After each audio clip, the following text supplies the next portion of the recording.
It was a South African clean sweep in the URC round 14. The second week in a row, the South African teams are really coming out and playing very good rugby. I do know they all played at home and it could be a very different story if they do play away. But I do think some of these South African teams have built up some very good fundamental characteristics that can help them out throughout the rest of the tournament. Now, if I had to rank what South African teams I think are the best right now between the top four, I mean, the SA Shield champs Lions, I do think are probably the best team right now with the Bulls closely in second. I think the Bulls have really picked up their act from the start of the season where they just couldn't win a game at all. Even if they tried their best, they just couldn't win a game.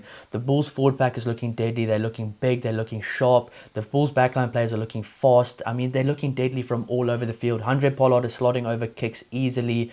Curtly Orange is playing good rugby. Cheswell Uesta has burst his way onto the scene. Kanan Moody, such a good guy under the high ball. He's so secure under the high ball. Then you have guys like Stedman Gans, David Creel, Sebastian de Klerk's injured right now, but he'll be back. Willie Leroux, a lot of good players. And then Embrose Papier, probably the standout player in the URC right now. He deserves a cap for the Springboks this year. I will be making a video on that, so if you do enjoy the content, subscribe and stay tuned for that one coming out. But I'll be doing a bit of a video to say who I think from the uncapped guys or the guys that Gracie hasn't really given a chance, which of those guys do I think could be included in the squad for this year and obviously for the World Cup next year. And you might be surprised with some of the names I mentioned, but just from the top of my head, for the Lions, you've got Ruan Venter, Siba Mahashi playing really good rugby, Bato Tlekani playing good rugby, Hashim Pete playing good rugby from the bench, Morne van der Berg looking like a Springbok player as well. For the Bulls, we've got the likes of Cameron Honeycomb back from injury, Nizam Kars playing good rugby, Embrose Papier is the standout player for me in the URC so far, and Cheswell Uesta, the young superstar, probably will play in the Under-20 World Cup this year. That backline itself is going to be absolutely phenomenal. A video coming out on that as well, just how many prospects the Under-20s might just have this year. I think that backline could be the best Under-20 backline ever if things really do click for them, because from a talent perspective, I mean, you got the likes of Ezekatelo Siyaya, Marcus Miller already in the Springbok squad, Cheswell Uesta already in the Springbok squad, Ethan Adams, one of the most spoken about schoolboy rugby players of all time. Then at fly half, they have Alziden Felix, Yakin Ahmed, and Vusi Moyo. All these incredible options. I don't know where they're going to play all of them, but that's going to be very exciting. But that's going to be in a separate video coming out. But right now, the Stormers look like the worst South African team out of all the others. Right now, their form is just lacking. Luckily, they aren't second on the log, so they're probably right now are safe for the playoffs. If they do get one more win, then they probably are guaranteed for the playoffs. But they've just been lacking that chemistry, that team chemistry, that style of play that we saw at the start of the season. They're just lacking fluent rugby. They're playing such frantic rugby, trying to throw the ball all over the show, playing very individualistically. I mean, right now, some of the standout players of the Stormers, Paul de Villiers, Evan Roos playing very good rugby as well. I mean, Sasha Ngomazuli, yes, he's playing well, but up to his standard, he's not playing at his best. When it comes to kicking for the line and kicking for the poles, something's up there at the Stormers, because we had the same problem with Mani Lebok as well, and we're seeing it now with Sasha Ngomazulu, and he is naturally a very gifted goal kicker. So something's got to change there. He's still a very good player, playing Damon Willems on the wing. I just think right now, the whole balance of the Stormers is off. They've got some really good players, but they're just not clicking or gelling on the field. So right now, for me, the Stormers are the fourth best team in South Africa right now. And I do think if they had to play either the Lions, the Bulls, or the Sharks in the playoffs in the first round, they might not win. They might not make it through. So for me, the Sharks are number 3 right now, playing a lot better rugby, kind of finding their style, trusting their kicking game, trusting their defense. Guys like Pepsi Buthelezi putting in some really good shots, playing some massive rugby. Vincent Chuchuka at the line-out time, being a pest to every single team he plays against. Honestly, overall in South Africa right now, the players for me that are standing out are the players that haven't been given Springbok opportunities over the last few years.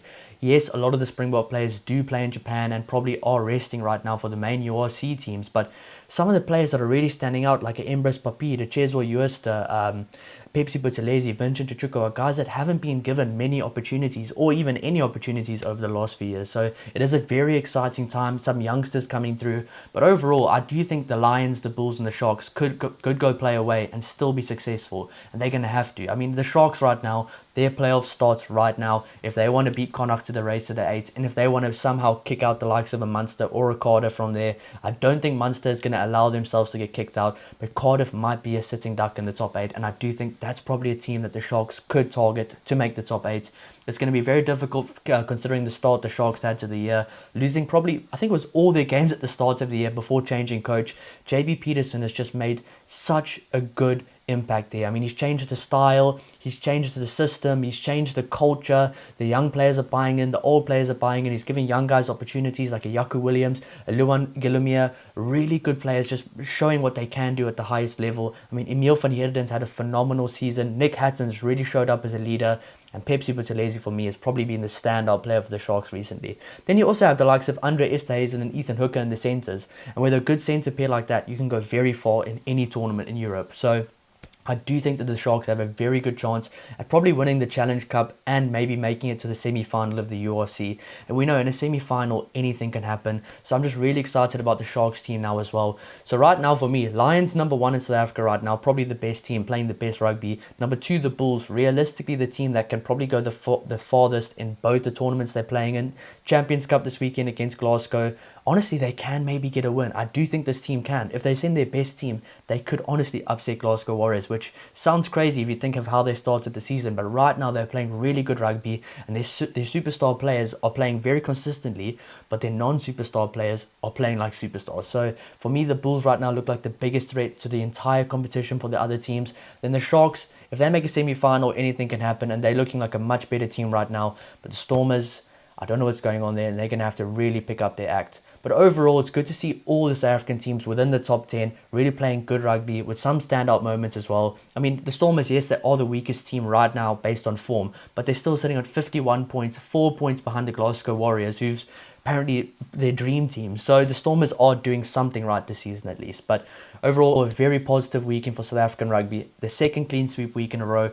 Can they keep it up when they start playing away from home? I think they can. It's going to be very tough. We might start seeing 2 wins or 3 wins from South African teams throughout those weekends because it's very tough to tour away from home. I can just imagine for the European teams touring to a Loftus, to a Cape Town, to Durban or to Johannesburg, it's got to be tough. So if you do get a win away from home, boost the entire team's confidence. It can just boost the whole team vibe, team atmosphere, and I think it can honestly boost their confidence in themselves and the ability to maybe go win more bigger games away from home. So right now, South African teams are looking good. This is my South African teams round 14 recap. If you guys do enjoy the content, please don't forget to like and subscribe to help the channel grow. There's a lot more videos coming out soon. Who is the strongest Springboks team currently? Who is the best under 25 Springbok team? Who deserves a call up from Rassie? Best Springbok team of all time, era versus era, 2009 versus 2023. We have a lot of videos coming out for Springbok fans, so if you do enjoy the content, stay tuned.